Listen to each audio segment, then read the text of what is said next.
are live, and we have with us today Katja Zorina. Hi, Katja. Welcome. Thank you. Thank you for having me. So Katja is a creative technologist, an agile and lean coach and trainer, and she focuses on leading and supporting organizations that want to build great products while learning and improving continuously. And a little known fact, I actually sport a sticker on my laptop that was designed by Katja many years ago. Well, not many, 2015, 5 years ago. Wow. For a conference we both organized in Helsinki, Finland. So Katja, tell us a little bit more about yourself. Tell us a little bit more so that we may understand your context. A few weeks ago, before the whole thing started and the COVID situation forced us to go remote, what was the situation for you? Well, actually, I have a story to that because it was not a very soft landing. We were just about to plan our next iteration with around 250 people, and for that we host a huge event. We collocate from 5 different countries. We work a lot. We have a lot of fun, collaboration. It's a very well-prepared, designed event, and people fly from 5 countries to basically collocate for that planning event. So on Sunday morning, these whole people learned that Monday flights they will not board. While I was actually already at the destination, preparing the rooms and planning all the backlog items and so forth. So we had 24 hours to recalibrate. 24 hours to go remote with a massive planning event. Wow. Yes. On Sunday. It was like a sunny Sunday, and I was like, I was shopping a new dress, and then I received the call straight to my changing room. Like, well, hello, planning is not going to happen. Corona has different plans for us. Yeah, that's true. It had. So yeah. Well, the good thing, though, of course, we are not that new to some digital tools and digital planning and working via conference calls, videos, and different ways of collaboration. But yeah, of course, the creativity of people surprised me more than I could ever imagine. I would say it was the best and better than I could ever thought of. Well, but how did you guys then prepare? Because 24-hour notice, that's not an easy thing to pull off. Well, of course, you need to understand how people collaborate, given that they are not collocated, right? So, of course, we kept our agenda. We kept the synchronization points necessary across the teams, across the different teams of teams and stakeholders and whatnot. We had the different breakout sessions, all of them which would normally be on the face-to-face agenda. They were also on the digital, and we had this thing, I call it like a map of people. Like each team has their own room virtually, which they would normally have as a team, right? Like a Slack channel.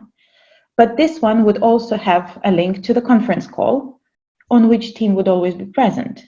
So technically, you could find each team in their virtual room or virtual space, a virtual table, as you would imagine it, where somebody would always be there. Was that like in Zoom, or was that? That was actually in Microsoft Teams. It's yeah. very similar. It's very similar concept. It's something between Slack and Zoom, right? So you have chats and channels, but at the same time, you can have calls within those channels as well, right? So we had calls for each synchronization sessions, but we had the spaces for each team, for each Agile release train and so forth. So that worked quite well. And there were 2 rules, I think, which helped. Rule number 1 was that even if you keep, you are collocated with some of the people, because we were still in the office back then. Yeah, exactly. You are remote, so respect the people who are on the other side of the screen. No matter what you have to say quickly to your colleague on the side, do it via the call, do it via the chat, so that everybody's aware. And the second rule we had is that each hour of the team breakouts was split into 2, where first half an hour teams focus on their own collaboration, and another half an hour they either visit or take guests for the cross-team, cross-domain, conversations. So that rule also helped a bit. So you were doing basically a safe planning increment event online. Well, it's not. I would say that it was. Yeah, you could call it. But when you need to synchronize across, so to say, safe trains and then the teams, it creates quite a lot of those synchronization points. And then and if I understood correctly, what you guys did is that you were quite deliberate about setting those synchronization points, perhaps even scheduling some of those and having specific rooms, virtual rooms, of course, for those events and so on. Yes. So synchronization points, of course, anything which is on agenda, which would happen also as an agenda point face to face, was there with a separate call, invite, and structure to it and facilitation to it. The way teams worked on their stuff, we didn't guide that strictly, as long as they kept the time and kept the communication rule and made their outcomes very visible and immediately present on the virtual board. So it worked, except for maybe several people basically identified themselves in a place that they had to be present more in one place at the same time. And that was difficult because you only can be in one conversation, right? So some people tried to be in multiple calls at the same time. Was that so? Mm-hmm. Or Wow. They were expected to participate in multiple conversations. So I think the biggest learning we took from here is that we cannot run the remote event with the time frame of the physical event. We actually need to make it longer and shorter sessions, longer span of time and shorter days to actually let people breathe and focus as well. But so longer time frame. So 3-4 days instead of maybe 2 days. Shorter sessions. Yes.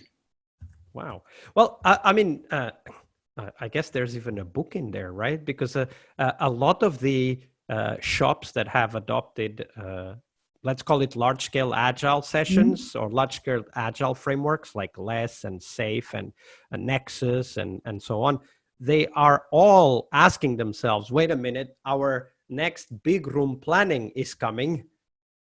How do we organize it? So you guys already collected some learnings for that. We actually did it more than once before. This was maybe not the best prepared event I've participated in. But yeah, you have to give some trust to people's self-organization. That went wonderfully. So as long as they know the context, yeah. Gilou had a question. Let me just ask that from you. Does MS Teams allow multi-channel and visual sharing? I guess it does, right? Multi-channel, what does that mean? Gilou, what does multi-channel mean?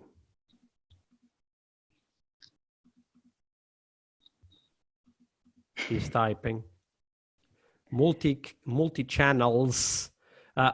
If you mean that every team can have their own channel, like we have multiple Zoom rooms, I guess that's true, right? Yes. Okay. Yeah, that's what he meant. Good. Thanks for confirming that.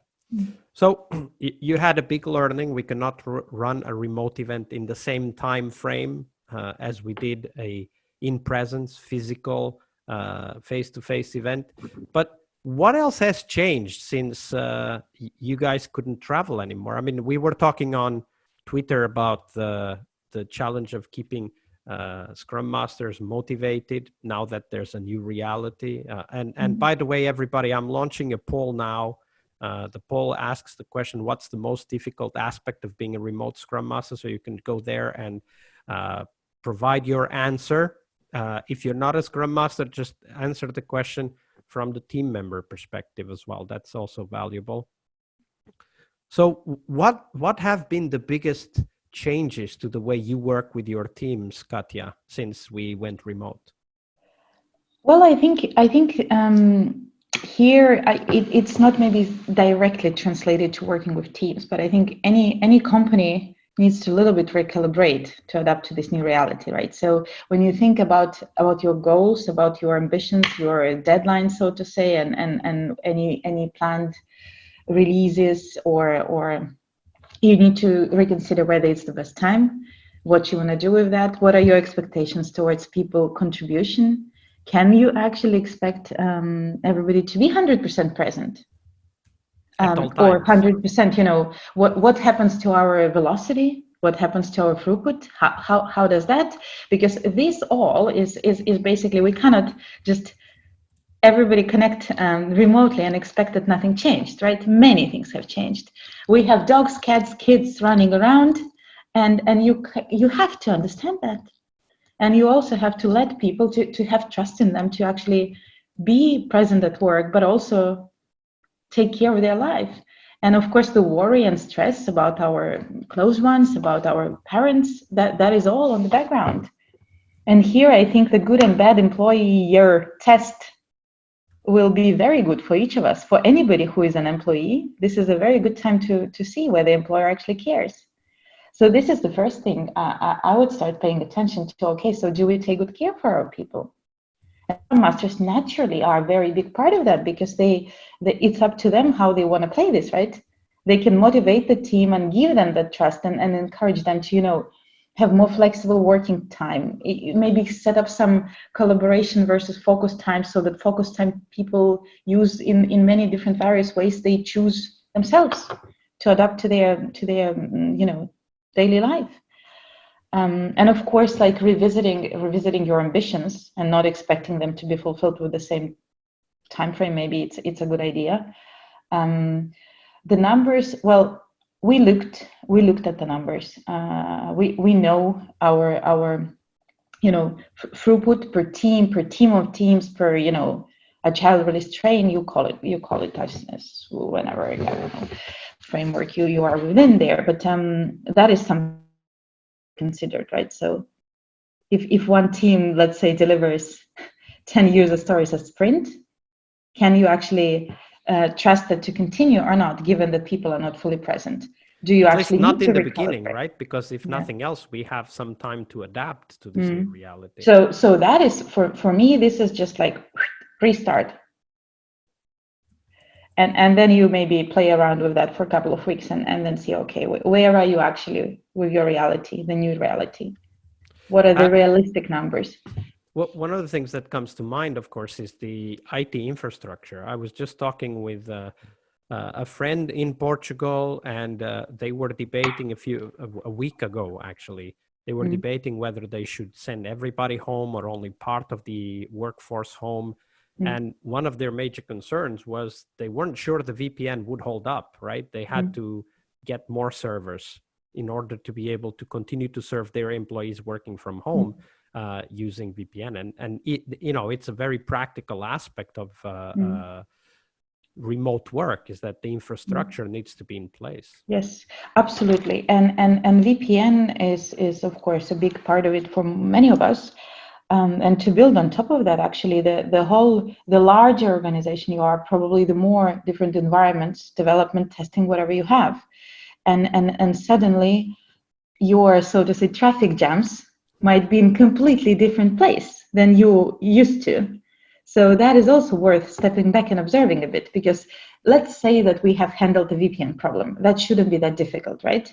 At least we just, I think the second day of all remote, doubled or tripled the capacity. The problem was solved. It's just simple buying more space situation. But for the environments and for availability of those, is it easy to connect to those via VPN? And how does that work? How easy it is to deploy something? And then how does that affect all your pipeline? Where are the jams? And you know, so of course, not only the velocity changes for the teams, but also generally all our metrics actually need to be revisited.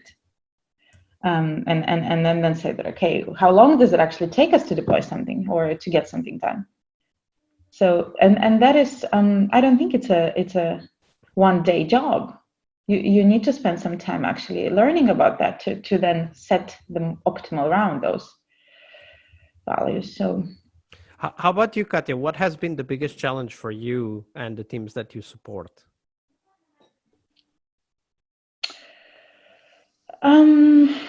I think I actually run a little retro with that with all our Scrum Masters coaches and so forth. And it's amazing how challenges for me and challenges they see, they are so different. So I am not used to work remote. I actually like going to the office. I like getting ideas, inspirations from surroundings. That is something which somehow gives more boost to my creativity. And there are people who just need their focus time, and they are creative differently. So for many of us, these are very different problems. I think finding a good balance for those teams to collaborate in the way they used to is it can be achieved in so many ways. So we tried different things, depending, of course, on the team, on Scrum Master, on their maturity. But one thing which works quite well, I think, is to just have some unstructured time on the call together. So let's say afternoon, when we all having our full time on our own tasks, just have that call on for random chat, for maybe occasional question, just imitating this physical, collocated presence virtually. It's quite cool. I think it boosts the collaboration in a way you would not really expect. And having of course some time to just have informal talks, have coffees, have beers.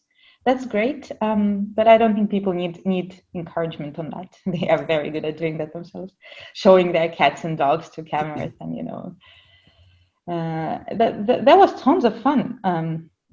And I think people are way more personal with one another now with this situation than they used to be. That's actually true, by the way. Like yesterday, we had a session with Malud, and half of us ended up showing our socks and shoes online. I mean, you wouldn't do that in the office, right? Exactly. But also, I think people need some place to be empathetic, or to be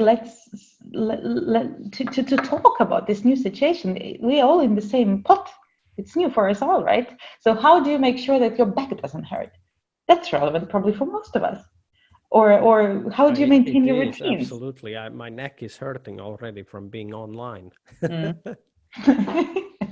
And then, are there some good habits we can all share? Maybe we can take a call for a walk and have a meeting and walk once a day if we don't have to contribute necessarily. That is one thing we also are practicing. That, okay, if you're not a host, if you're not like sharing your screen, like go for a walk. We can talk and walk.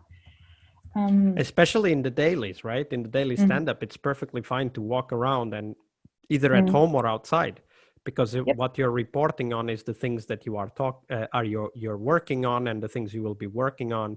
So it's very easy to talk about those because they are top of mind.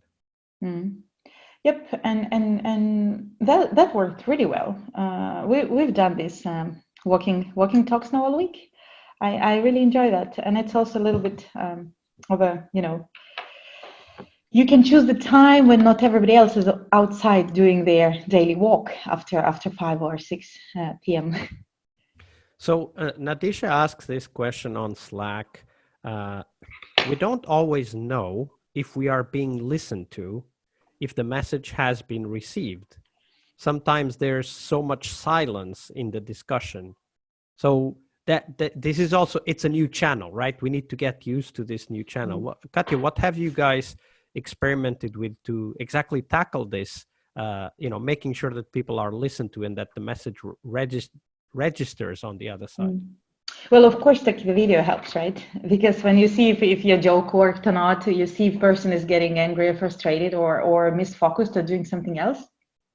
And that's great, because once you start feeling comfortable with that, you also are comfortable to sometimes do something else. So, sometimes I'm on the call and I'm starting to type and people are like, Katja, hey. And I'm like, sorry. But of course, I think the easiest, the simplest, cheapest tool for anyone running an online meeting is to just have a little tiny drawn up map of people you have on your meeting, and just mark every time where somebody called out or spoken. And then you know that, okay, this person maybe took too much of our space, and that person was quiet. And then you can engage the most quiet ones, because maybe they are just shyer types. So you, of course, you can be in control of that balance by just smoothly managing these transitions, by maintaining the record track on who spoke and who did not.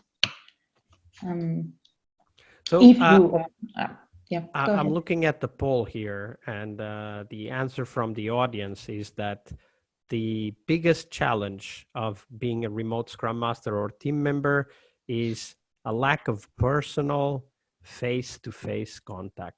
We've talked a little bit about this, of course, but specifically for Scrum Masters, this becomes a problem because a lot of the work we do is about knowing what's going on before people even talk about it. So, Katja, in your perspective as an Agile coach and a Scrum Master, what have you done in order to build that rapport and to get access to information that you would normally get to at the office? But of course, when people are remote, you don't get that information. Well, of course, like visualization of the work is a good idea, right? So anybody should be in the same page with where we are with progress of work at any time. So using any virtual boards, this is great, and keeping them up to date is everybody's responsibility. So these are the basics. Of course, you don't need to look over people's shoulder what they're doing all the time. You wouldn't do that in the office either. So that is not something I guess Scrum Masters should be concerned about, but rather how to give people place to collaborate more efficiently. That again should be tackled via official and not so official meetings, right? So you can just have this Zoom time unstructured, or you can have it structured, but synchronization is necessary more than when you are in the office naturally. So maybe instead of having one longer session, have several smaller, check in more often, have also place for informal coffees. So we have scheduled time. Some teams I know have scheduled time a couple of times a week for just lunch together or beers together, where they just do not talk work. And some people just, we have a channel which is like remote coffee. Whoever wants to have a break goes there and says, hey, anybody wants a coffee? And then somebody, yeah, I could have a break. And then they call. So it can be 10 people or 2 people. But these sort of little things, some channels where people share their, you just gave me an idea. So in our Scrum Master Toolbox podcast Slack, I'm just now, literally right now, creating a channel called Remote Coffee, where people can ask for a friend to join them for coffee. All right. So if you want to be available for that, just join that channel. I'm gonna add Katja right away, and of course myself. Amazing. So let's have a coffee. now we can have remote coffee. There you go. Slack, in the podcast Slack, being used for the same thing. That's a great idea, by the way, because it encourages informal conversation. It's much more empathic, right? Because it's about people sharing with their colleagues when they want some company, just some free time, some relaxation time during office hours. That's great. Hey, one of the things we talked about, I think it was Monday when we had a conversation with Johanna Rothman and Mark Kilby, was the kind of an agreement between the team members to have defined and clearly defined what are shared working hours. How have you guys been tackling that? Because I know most of your teams are co-located within very similar time zones, right? Yeah, they are. Unfortunately, not all of their product owners are, but I think we say normally that the time before lunch goes to your team time, and time after lunch is, people can ask for team's time to contribute to something, but that should also be available as a focus time. So the collaboration time for teams is the first part of the day, and then the focus time is the second. Practically, that also means that sometimes you need to give away some time for your little dependencies or future backlog grooming or whatnot. But that worked quite well, and that calendar is synchronized and respected by all the teams. So it's not that each team decides their own collaboration time frame, because that would never work. We have agreed on that sort of heartbeat, and we follow that. And I think we also try to respect even this 1 hour difference between, let's say, Sweden and Finland, where whatever is 5 or 4:30 for Swedes is already after working hours for Finns, and so many forget that. So respecting the local time zone plus the team versus collaboration time. Now, of course, it a little bit changes, right? So we need to have more meetings for a while to have less meetings again next week. So we are trying this and that, and people are complaining that the amount of calls is insane. But then again, they will find that balance, what is necessary to actually contribute meaningfully and what is unnecessary, yet another duplicate call. I think this will fade away. So setting structures for that before you actually experiment it is not something we're gonna do. So it's a little bit of a balance of providing ability for the teams to interact with each other and their stakeholders, but also at the same time trying to figure out how to not overburden them with pre-scheduled calls. Exactly. Because how can you expect anybody to get anything done if they're not in control of their time? So I heard very interesting comment from the what was he? DHH, the guy who invented Ruby on Rails. He said something DHH, like that. yes. So he said something last week that they are intentionally not sharing their calendars in the company because they want to be in control of their time. And I thought that this is great. Somehow I always thought of the shared calendars as transparency towards your colleagues and your peers. But actually, it should be difficult for you to give that time away so that you think twice whether you really want to join that meeting next Friday, which is so far away that you are not busy yet, right? So this was great. I'm thinking now that I should revisit my whole calendar strategy. It should be difficult to give away your time. It should hurt. And if I think about it from a Scrum Master perspective, the Scrum Masters or the Scrum teams rather, they have a pretty well structured way to interact with stakeholders, right? So there's the refinement meetings, which happen if you have a 1 week sprint, that's one time a week. If it happens, if you have a 2 week sprint, that happens 2 times in one sprint, so once a week, but 2 times. We have the planning meeting, we have the demo, we have the retrospective, and of course we have the daily stand-ups. How does it work for you to help, when you talk to the teams, to help them realize that that framework already gives them quite a lot of power on defining what are calls that you should and perhaps even must attend, and what are calls that perhaps you may feel free to just decline? I think this is not only for teams and Scrum Masters to say no, but for us jointly to educate anybody asking for time, whether that is really the good use of the time. Like, are you aware that you can get that particular information in that particular session weekly? Is there anything else you would like? Have you tried? Maybe join us, and then if that is not sufficient, we can have a talk what is missing and whether we should restructure maybe the way we run our demos so that we answer your questions better, or you really need that time slot with us. So I think this is about actually remembering that team meetings are like demo, sprint review and demo. Like, demo is for everyone. People are welcome to join. We keep on forgetting to invite people who might be interested. And then we complain about giving away time for explaining things to others. So there is already a meeting for that. Yeah, absolutely. And it provides some sort of, or it provides a structure on top of which we can then build other things. If you're in a large scale Agile environment, of course, you have other sessions that involve other teams and other people. So perhaps that's also one tip, right? It's like, use what you have and protect your time by directing people to those sessions, right?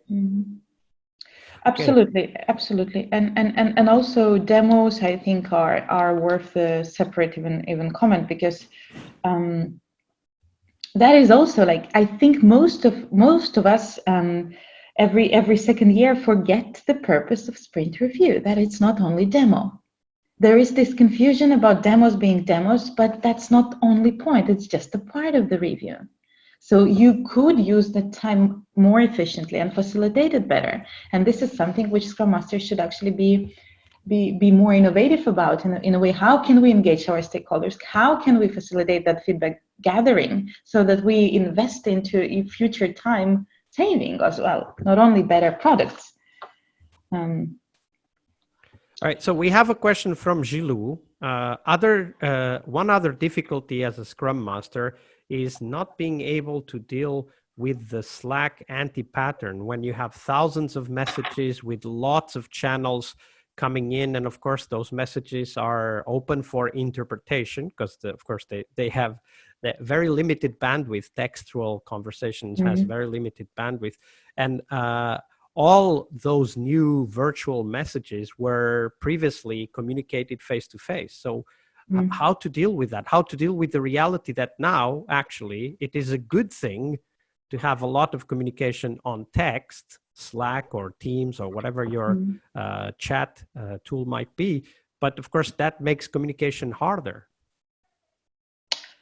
I think there was this article a while ago, I don't remember by whom, saying how we all are basically failing with ignoring Slack. Mostly it is so noise. True. Mostly it is noise, but people struggle not with the information they are missing. They struggle with somehow feeling excluded. Something is happening, there is some notification there, I'm not there, I don't read, I'm excluded.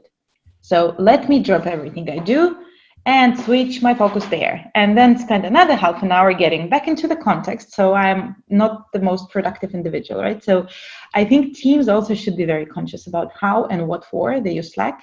What is the formal, informal place to joke, and share memes versus the actual conversation? So you can use hashtags, you can create different channels, you can, mute whatever is a noise. But I think, again, this should not be the primary way to communicate. Those 3 little check-ins a day where you spend 15 minutes just talking to your team on the call or video call are way more valuable. And Slack is just noise mostly. And unless this is agreed and somehow filtered way to look at that information, I personally prefer to, or I would like to teach myself better, even better, to treat it as a noise. So jokes are cool and they're necessary, and that boosts people's friendships, team collaboration and whatnot. But important things and decisions should be made in the places where you are focused. Yeah, which again brings us to the idea that we already have a framework in place, right? Scrum, the Scrum meetings, or if you use Kanban, then Kanban and the sessions that are that come with that, or any other large-scale framework like LESS or SAFe, and that those meetings should be our primary structured, facilitated, and scheduled interaction time. Well, of course, it doesn't mean that if you need to talk to someone, you cannot chat.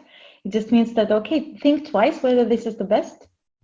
And yeah, it should help you rather than, take you apart with the information because you just chatted for 1 hour with your team member and then the rest of them are excluded and they don't read or didn't have time to read that chat. So what now? We will have to anyway repeat it on the actual call. Is it useful or not? I don't know. As long as tools help, I'm all for them, but they have to also be used smartly. Yeah, absolutely. And one thing that you said about being deliberate of what goes into each tool. One tip that I read somewhere as I was preparing the blog post I posted last week was this idea of having a prefix in your email. Email is one of the tools that we most use, of course, especially now that we are remote. And the prefixes could be no need to respond. So what is it? NNTR. or a time frame. I need an answer in 4 hours, and you would tag that at the start of the subject with 4 hours, and then people would know. Another way would be just reply, right? And then you, whenever you have time, you reply, but you know that you need to reply if you got that message. So just being deliberate about what the SLA, right? What the SLA is for particular tools is important. And most people at the moment, I believe, to manage their time better, just have that time slot where they look at the email, so that you do not distract yourself with not only the constant calls, ping pong, but also the emails. That just like the hell of productivity. So yeah, if you just have dedicated slot for your emails and this replies collaboration time, then nobody can actually expect you to reply within even 4 hours. So how do you tackle that? Is that email still the best tool then? Yeah. Maybe it's better to then have a call. So another thing that we ran a survey a couple of weeks ago on the challenges for Scrum Masters in remote environments. And one of the challenges that came up quite often was the idea of not being able to keep a pulse on what's happening with the team. Here's a few phrases from the listeners who participated in the survey. One said, it's difficult to understand what is happening with the team. I do not have any experience with remote work except remote retrospectives, and I need some examples and ideas about it. And a second listener said, it's hard to have a feel for the real mood of people. It's hard to focus on our own work while we feel responsible and need to check what's going on with the rest of the project. So Katja, how do you keep the pulse on what's happening with the team?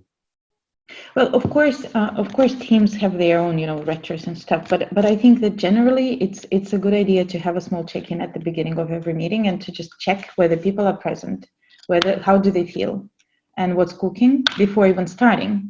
Video, of course, I will never stop saying that. I don't like talking to an empty monitor. I like talking to people. So, it's very tempting to immediately lose focus if you don't see who you're talking to. So, yeah, use video. Have a little check-in at the beginning of every call to check whether people are there, something on their mind, is something troubling them, are they fully present, is there a kid climbing on the wall and they need to actually keep their eyes off computer because the kid is now literally on the fifth shelf of the bookshelf and is about to fall. There are many different things. And at the end of the meeting or session, it's also a good idea to have a quick, so to say, feedback or retro. It could be a pulse, it could be a voting, it could be a popcorn style, how did it go? Depending, of course, on the maturity of the team. Most of these tools like Slack, Teams, and so forth, they have possibility to like or heart or whatever the message. That's like the cheapest tool you have for voting. You can just literally put 5 chat messages and make people vote. Was it useful? Did it suck? Was it boring? Or you can use numeric system, whatever happiness measurement you wish to use. And the same with those one-word check-ins. How are you today? Maybe you want to actually track that and make it somehow a nice graphic out of it after the sprint and see whether the retro mood and the sum of the days, how does it look different? Does it look the same? What is the reason? Did we have some ups and downs here? It also helps to have this more data-driven retro later on. I generally love measuring everything and then just picking what I should use or not, but it doesn't harm to have data, right? So. Absolutely. Collect metrics about the team's mood. That's one very clear way to keep your pulse on what's going on. Another big challenge is, of course, to enable collaboration between team members. Now, I understand that this is not a challenge only when remote. Obviously, collaboration is a challenge even when we are co-located, and I could talk about a few stories on that, of course. But when we are remote, it becomes that much harder. One of our survey participants says one of the biggest challenges to observe if the team is collaborating every day. I have a few ideas on how to foster that collaboration when remote. But Katja, what have you guys tried to ensure or at least promote a more collaborative approach between team members? Well, I think that their practices should not change much, right? So if you've been building the team, which is self-organizing, and they pair on stuff, they do reviews, how does remote change that? In no way. They still should, if they pair, okay, I would call you and we would pair, right? If we have a reviews, it doesn't even matter what you do. Bouncing some ideas and getting second pair of eyes always is a good idea. So no matter what you do, I bounce my ideas back to other agile coaches. I just call them, okay, do you have 10 minutes? I need your eyes on my slides. So this simple, that I don't think your ways of working should ever break or change just because you are in a little bit different location or situation, right? So you still need your reviews, you still need your pairing, you still need to talk. So, and if it's not face to face but the call, well, all right, result might be equally well good. Of course, these unstructured sessions is another thing. If you can afford, if your VPN and internet connections and everything can afford, why just not to have that call on and just work and chat when you need to? Imitate the collocation. Absolutely. One of the things that came to mind as, of course, I'm struggling with the same problem as everybody else right now, is the idea of a buddy system where every story has, of course, somebody who's working on the story, but it has every person working on a story has a buddy that checks in on a regular basis and asks, hey, do you need some help? Or they pair, whatever that might be, kind of making it a deliberate attempt with the team members will help problems to be surfaced earlier, right? Because it's another pair of eyes, it's another way to another person off of which we can bounce some ideas off of, and so on. So that's one concrete way to start that collaboration, or at least to foster it, to improve the chances of that collaboration taking hold. Yeah, there is an idea. And of course, that can be, how do I say, depending on the day and people's situations at home and so forth, that might change. If you have more people than work in progress items, and some people just need to pair up, in your daily huddle, daily stand-up, you would say that, okay, hey, I was supposed today to pair with you, Vasco, but you know what? I have this sick kid here, and also my cat I don't know, like vomited. So maybe it's a good idea that you pair with somebody else, and then I will catch up with you in the afternoon. Or, you need to also somehow consider the environment we're in at this moment, and not expect, again, as I said, the same amount of presence. So yeah, that's actually a good point, is that even though we are remote now, this is not remote from people who have been doing remote for many years. It's remote from people who are just now getting adjusted to it in a reality that is anything but usual, right? Kids at home, not having a space to work at home because, we never worked at home before. Like all of those things are there. Exactly. And of course, another trap is that being online is not necessarily being available.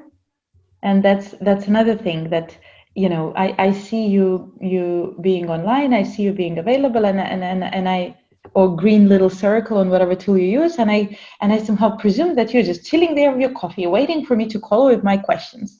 But maybe this is your precious one time a day when you have your focus time. Maybe you are drafting some email. So, and somehow putting the do not disturb on your team members, that does not feel right. So there are those levels to consider, and that's why these buddy systems of pairing or another agreed ways of time together and time separately is a very good idea. I think that whatever works, teams should decide themselves. But yeah. So, Katja, we're getting close to the end here, but there's one question which I think is important for us to reflect on. You are, of course, you've worked with remote teams before, but you are getting used to the reality where the previously co-located teams are now also remote teams. And I'm sure that you're looking for inspiration and ideas of things to try out. So where do you go to get new ideas and inspiration to help you cope with this new reality? Well, we start with ourselves, right? We are quite a big place. So there is a lot of people you can talk to who struggle with the same thing. So we do have our communities of practice where Scrum Masters bring their problems or ideas weekly, and then we share and build on top of those. We, of course, bounce them with one another first. But then you can go outside your natural, product area to another product area. That's already another source of ideas. But I think that now if you open LinkedIn or Twitter, there is nothing else than hashtag remote work. I think everybody's very keen on sharing because they also want to learn from others. So now it's just all there for free. Go and grab it. Be interested. Share your struggles because I'm sure people already solved them. Yeah, and write blog posts or come here on Slack and ask a question on the remote work channel. There's a lot of people there that can help you and share their experience with you. So definitely fall back on the community. Exactly. Community is there and stronger than ever and more creative than ever, I would say. Absolutely. Well, Katja, it's been a pleasure to have you here on the live Q&A for the Scrum Master Toolbox podcast. If people want to connect further with you, maybe continue that conversation, where can people go and connect with you? Maybe on Twitter. Twitter would be one place. And of course, Slack. I do open it occasionally, even though I try to avoid it, the trap of Slack. So your Twitter would be Katja Zorina on Twitter? Yes, my first and last name together is my Twitter. That's correct. All right, cool. So you guys that are on Slack can easily find that and follow Katja on Twitter. She's also a very active community activist. She's been active for many years here in the Agile Finland community. We've done a lot of events together also in the past, a lot of experience to share. So thank you very much, everybody. I'll see you all tomorrow again for the session with Lisette Sutherland. Thank you. Thank you for your generosity with your time and your knowledge, Katja. And thank you for having me. Let's have a virtual wine. Let's have a virtual wine indeed.